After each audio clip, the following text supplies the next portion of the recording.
If you do a quick search through YouTube, you'll find that there are quite literally thousands of different desk setups, a huge variety of accessories which can be used with these setups. Now, one important factor to consider when you're creating your own desk setup is you're going to have to decide whether it's powered by a stationary device, for example by using a PC or a Mac Studio, or if you want the option to make it portable, for example through using a MacBook or a laptop. Now, with my own setup, I use a MacBook Pro 2021 version, so yes, I still have the touch bar, but more importantly, this means that I can remove the MacBook from my setup and I can take it to work with me, for example. The problem is, because I use my MacBook to power up the setup, I have next to no ports, because the MacBook quite literally only has two USB Type-C ports, and one of those is used to plug it into the monitor. So yeah, I basically have no ports.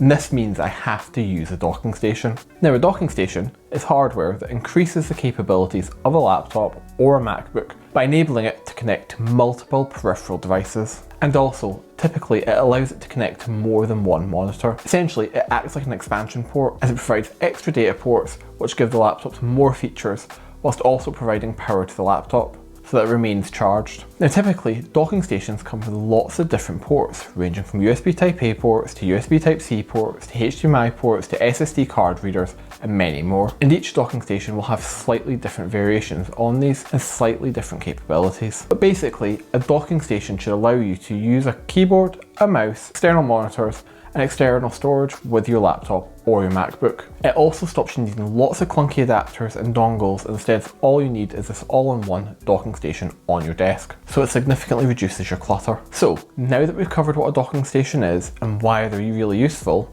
let's compare two different docking stations and let's discuss the pros and cons. So in this video, I'm going to compare the ever popular CalDigit Thunderbolt 4 docking station versus the new on the market iVanky FusionDock Pro1. Now this may be a bit of an unfair comparison, but we'll come on to that later.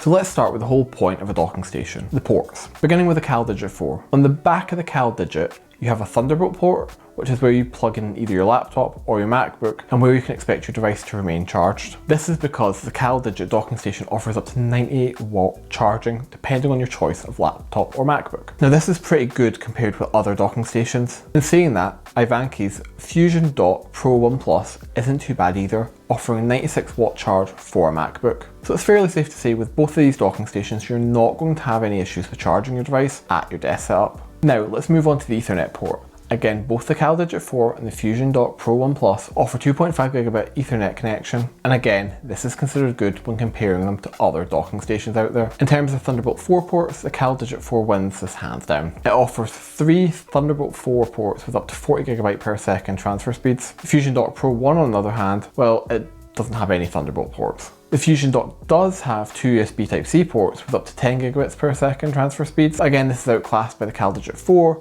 which has 3 USB Type-C ports which can also transfer with speeds of up to 10GB per second. Finally, the CalDigit also has 5 USB Type-A ports with up to 10GB per second transfer speeds, whereas the FusionDock Pro1 has 4 USB Type-A ports. So based upon the USB ports and transfer speeds, the CalDigit Thunderbolt 4 is a clear winner. But don't rule out the FusionDock Pro1 just yet, and I'll explain why in a little bit after I discuss the remaining ports. Both docking stations have a microSD and SD card reader located at the front of the device. They both have 3.5mm combo audio input and output ports on the front, although the CalDigit also has a separate audio in and a separate audio out on the back of the CalDigit. So again, in terms of audio options, the CalDigit 4 wins. But finally moving on to display ports, and this is where it gets a little bit more interesting. The CalDigit 4 has a 1.4 display port at the back and it can be connected to dual 6K 60Hz displays. However, somewhat uniquely, the FusionDock Pro1 gives you the option to connect it up to 3 4K 60Hz monitors using its 3 HDMI ports. And this is where the Fusion Pro may have an advantage over the CalDigit 4. If you're using multiple 4K monitors, the FusionDock Pro1 may be for you. And that's kind of the point of your buying a docking station.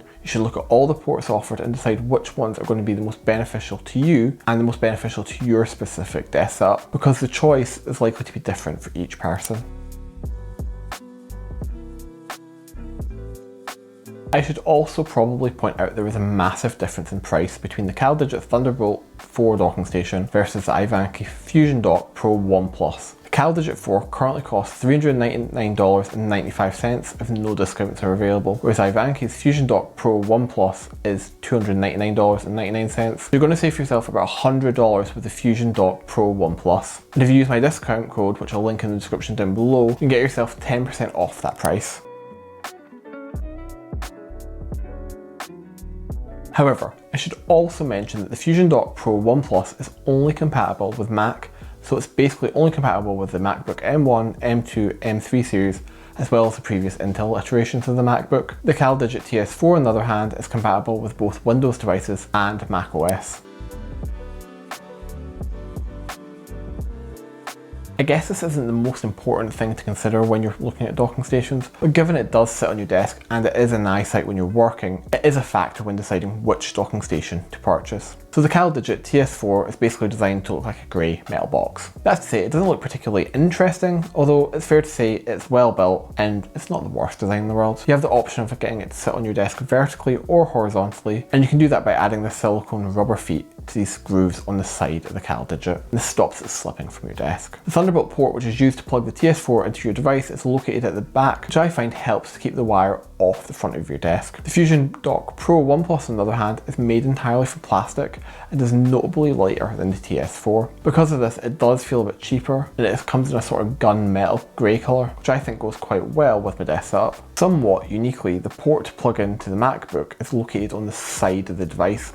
And this is really useful as it means there's a direct path between the cable to run from the FusionDock Pro1 Plus and the MacBook. The FusionDock also has a power button on the front, and this isn't something that most docking stations typically come with. If I'm being honest though, I do find it a bit redundant, as I'd just rather have the docking station on when the devices are plugged into it. It also left me wondering why the docking station wasn't working before realising that I'd not switched it on yet. Otherwise, it's a slim design that fits nicely under the monitor stand or on a desk shelf, which keeps it out of the way of being on your desk. It's clear that the CalDigit TS4 has more ports and more connectivity options. However, it isn't really a fair comparison given the TS4 costs around $100 more. You also shouldn't rule out the FusionDock Pro1 Plus if you're a Mac user, especially if you like to connect your device to multiple 4K monitors. That's the thing about buying a docking station. Look at what they offer and find the one that's going to work best for you and your desk setup. I can honestly say that I like both devices and I can see uses for both of them. If you have found this video useful, please give it a like and subscribe to my channel, and I'll see you in my next video.